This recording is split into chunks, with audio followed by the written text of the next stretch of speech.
बच्चों, आशा है आप लोग स्वस्थ होंगे और खुश होंगे।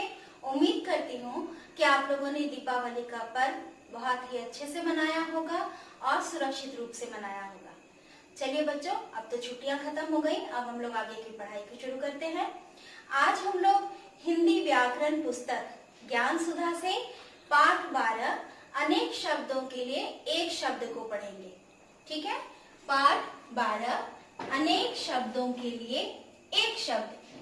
बच्चों, आप लोग सोच रहे होंगे कि ये अनेक शब्दों के लिए एक शब्द क्या है। ठीक है, जब हम लोग कई सारे शब्द बोलते हैं और उसके बदले में जब हम सिर्फ एक शब्द बोलते हैं और वो कई शब्दों का अर्थ जो है वो सिर्फ एक शब्द में ही मिला हुआ रहता है, समाहित रहता है, उसे हम लोग अनेक शब्दों के लिए एक शब्द कहते हैं। चलिए इस बात को मैं आप लोगों को बहुत ही सरल रूप से समझाती हूँ। भाषा को संक्षिप्त करने के लिए, यानी संक्षिप्त यानी छोटा करने के लिए जब हम लोग कई शब्दों का प्रयोग करते हैं, 5 शब्द हो सकते हैं, 4 शब्द हो सकते हैं, 8 शब्द हो सकते हैं। ठीक है, अक्षर नहीं बच्चों, शब्द। ठीक है, तो जब हम लोग कई सारे शब्दों को छोटा करने के लिए, यानी कही गई भाषा को संक्षिप्त यानी छोटा करने के लिए अनेक शब्दों के स्थान पर एक शब्द का प्रयोग किया जाता है। ठीक है, जैसे देखिए इसका उदाहरण मैं आप लोगों को बता रही हूं। जहां पुस्तकें रखी जाती हैं, यहाँ कितने सारे शब्द हैं बच्चों? 1, 2, 3, 4 और 5। आप देख रहे हैं यहाँ पर 5 शब्द लिखे हुए हैं, यानी सिर्फ एक बात को बताने के लिए हमने कितने शब्दों का प्रयोग किया बच्चों? 1, 2, 3, 4 और 5। लेकिन अगर इन 5 शब्दों के स्थान पर अगर सिर्फ एक शब्द बोला जाए जिससे इस पूरे भाषा का, इस पूरे वाक्य का हम लोगों को अर्थ समझ में आ जाए, तो उसे हम लोग अनेक शब्दों के लिए एक शब्द कहेंगे। उदाहरण में लिखा गया है, जहां पुस्तकें रखी जाती हैं। ठीक है, पुस्तकें एक से अधिक है इसलिए यहाँ अनुस्वार है इसलिए क्योंकि ये बहुवचन का वाक्य है। ये दोनों चीजें आप लोगों को क्लियर हो गई होंगी। जहां पुस्तकें रखी जाती हैं वो कौन सा स्थान होता है बच्चों? पुस्तकालय, जिसे आप लोग अपने स्कूल में देखे भी होंगे, उसे इंग्लिश में हम लोग लाइब्रेरी भी कहते हैं, है ना। आप लोग जाते हो ना अपने फ्री पीरियड में, लाइब्रेरी पीरियड में जाते हो, वहां पे अलग अलग स्टोरी बुक्स पढ़ते हो, कहानी की किताबें पढ़ते हो। तो जहां पुस्तकें रखी जाती हैं उसे हम लोग क्या कहते हैं? पुस्तकालय। तो बच्चों, ये पुस्तकालय शब्द जो है, ये सिर्फ एक शब्द जो है ये 5 शब्दों के स्थान पर लिखा जा सकता है।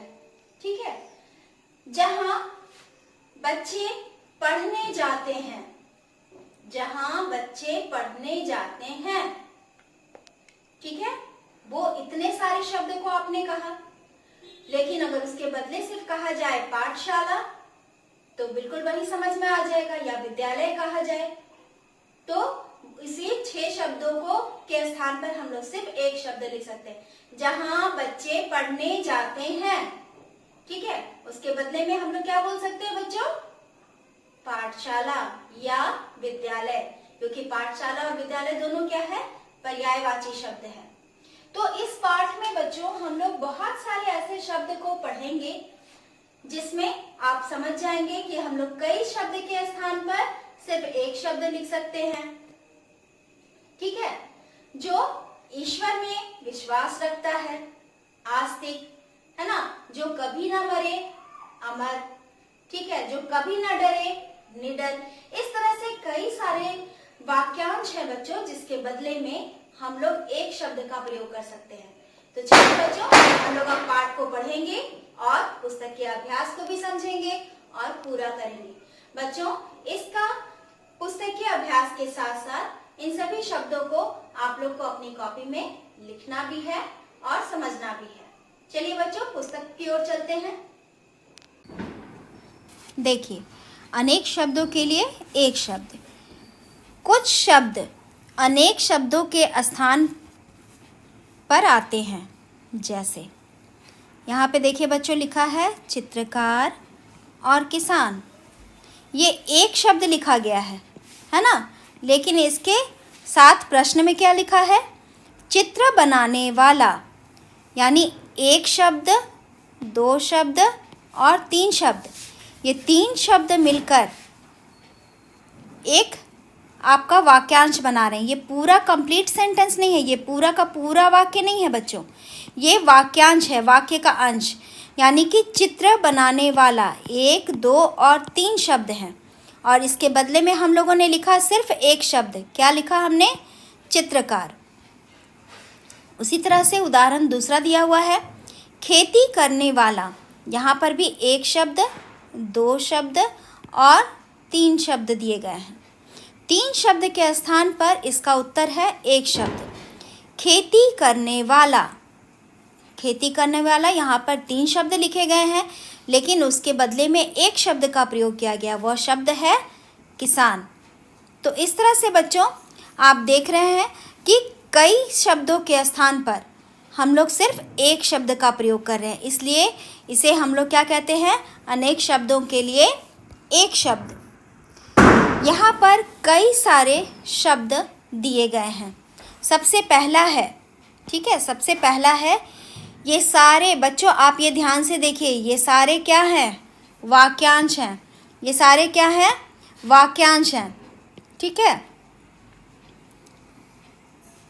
ईश्वर में विश्वास रखने वाला, ईश्वर में विश्वास रखने वाला, जो ईश्वर में भरोसा रखता है, आस्था रखता है, विश्वास रखता है। कितने सारे शब्द हो गए यहाँ पर? एक, दो, तीन, चार और पाँच। यहाँ पांच शब्द यानी एक वाक्य का अंश है, और जिसका एक उत्तर है आस्तिक, ठीक है। ईश्वर में विश्वास रखने वाला, इसका एक शब्द उत्तर हो गया बच्चों आस्तिक, ठीक है। ईश्वर में विश्वास न रखने वाला, यानी जो ईश्वर में विश्वास नहीं रखता, वो हो गया नास्तिक। जो मूर्ति बनाता हो, मूर्तिकार, जो मूर्ति बनाता है। जो कभी न मरे, अमर। जो पढ़ा लिखा न हो, अनपढ़। जो दूसरों की भलाई करता हो, परोपकारी, यानी दूसरों का उपकार करने वाला, दूसरों के लिए भलाई करने वाला, ठीक है। जो कभी न हो सके, जो कभी ना हो सके, असंभव, जो काम कभी नहीं हो सकता। जैसे रात को दिन और दिन को रात हम लोग बना सकते हैं क्या? नहीं। क्या दिन में तारे नज़र आ सकते हैं? रात में सूरज निकल सकता है? नहीं। ये सारे काम कभी नहीं हो सकते। तो वैसे काम क्या हो गए बच्चों? असंभव। जो सब कुछ जानता हो, सर्वज्ञ, जो सब कुछ जानता हो, ठीक है, वो हो गया सर्वज्ञ। जो प्रतिदिन होता हो, दैनिक, ठीक है, जो हर दिन होता हो। जैसे आप प्रतिदिन स्नान करते हो, आप प्रतिदिन सोकर उठते हो, आप प्रतिदिन अपने दांत साफ करते हो, तो वैसे काम आप प्रतिदिन पढ़ाई करते हो, तो ऐसे काम जो आप हर दिन करते हो, वो हो गया दैनिक। जो सप्ताह में एक बार होता हो, यानी पूरे वीक में एक बार होता है, जैसे संडे, रविवार का दिन, सप्ताह में एक दिन की छुट्टी होता है, तो रविवार जो है आपकी साप्ताहिक छुट्टी का दिन है ना। सप्ताह में एक बार रविवार आता है, तो जो सप्ताह में एक बार होता हो उसे हम लोग कहते हैं साप्ताहिक। जो महीने में एक बार होता हो, मासिक, ठीक है। जो वर्ष में यानी पूरे साल में एक बार होता हो, वार्षिक। जैसे कोई भी त्यौहार हम लोग वर्ष में सिर्फ एक बार मनाते हैं, ठीक है, तो वैसे हो गए वार्षिक। चलिए बच्चों अब आगे बढ़ते हैं। जिसमें कम बल हो, जिसमें कम बल हो, यानी कि उसमें बल की संख्या कितनी है? कम है, तो वैसे हो गया निर्बल, जिसमें कम बल हो वो हो गया निर्बल। जिसका कोई आकार न हो, यानी जिसका कोई शेप ना हो, न वो गोल हो, न तिकोना हो, न चौरस हो, जिसका कोई आकार ना हो, उसे हम लोग कहते हैं निराकार। उसे हम लोग क्या कहते हैं बच्चों? निराकार। जो मांस खाता हो, मांसाहारी, जैसे जंगल का राजा शेर कौन सा जानवर है? मांसाहारी, है ना। जो केवल शाक सब्जी खाता हो, उसे हम लोग कहते हैं शाकाहारी, जैसे जिराफ, है ना, वो शाक सब्जी खाता है, हरे पत्ते खाता है ना। जिसमें लज्जा ना हो, जिसमें थोड़ी सी भी शर्म ना हो, उसे हम लोग कहेंगे निर्लज्ज, है ना। उसे हम लोग क्या कहेंगे बच्चों? निर्लज्ज। जो किसी से न डरे, जो कभी किसी से न डरे, वैसे वो होता है निडर। सेना में काम करने वाला सैनिक, और व्यापार करने वाला को हम लोग क्या कहते हैं बच्चों? व्यापारी। ठीक है, तो इस तरह से बच्चों आपने देखा कि इस पाठ में हम लोगों ने कम से कम 20 शब्दों को जाना।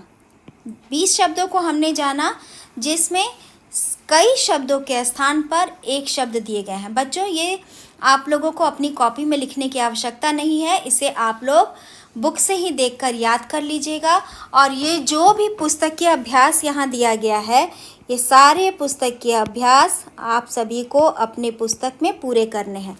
इसे देखकर दोबारा कॉपी में लिखने की आवश्यकता नहीं है। चलिए बच्चों, प्रश्न संख्या 1 में आते हैं। दिए गए अनेक शब्दों के लिए एक एक शब्द लिखिए। जो लकड़ी का काम करता हो, उसे हम लोग क्या कहेंगे? जो लकड़ी का काम करता हो, उसे हम लोग कहेंगे बढ़ई। जो दूसरों की भलाई करता हो, उसे हम लोग कहेंगे परोपकारी। जो शाक सब्जी खाता हो, शाकाहारी। साथ में पढ़ने वाला सहपाठी, जो साथ में, सह मतलब साथ, पाठी मतलब पढ़ने वाला। और मांस खाने वाला बच्चों क्या हो गया? मांसाहारी। ठीक है, अब देखिए, अब हम लोग आ जाते हैं प्रश्न संख्या 2 की ओर। प्रश्न संख्या 2 में क्या दिया गया है? दिए गए चित्रों के नीचे अनेक शब्द और एक शब्द लिखिए। यानी आप लोगों को उस चित्र को देखकर समझना है चित्र में क्या है। उसके लिए अनेक शब्द भी लिखने हैं और एक शब्द भी। जो पत्र बांटता हो, है ना, यहाँ पे अनेक शब्द लिखा गया। जो पत्र बांटता हो, उसका उत्तर हो गया बच्चों डाकिया।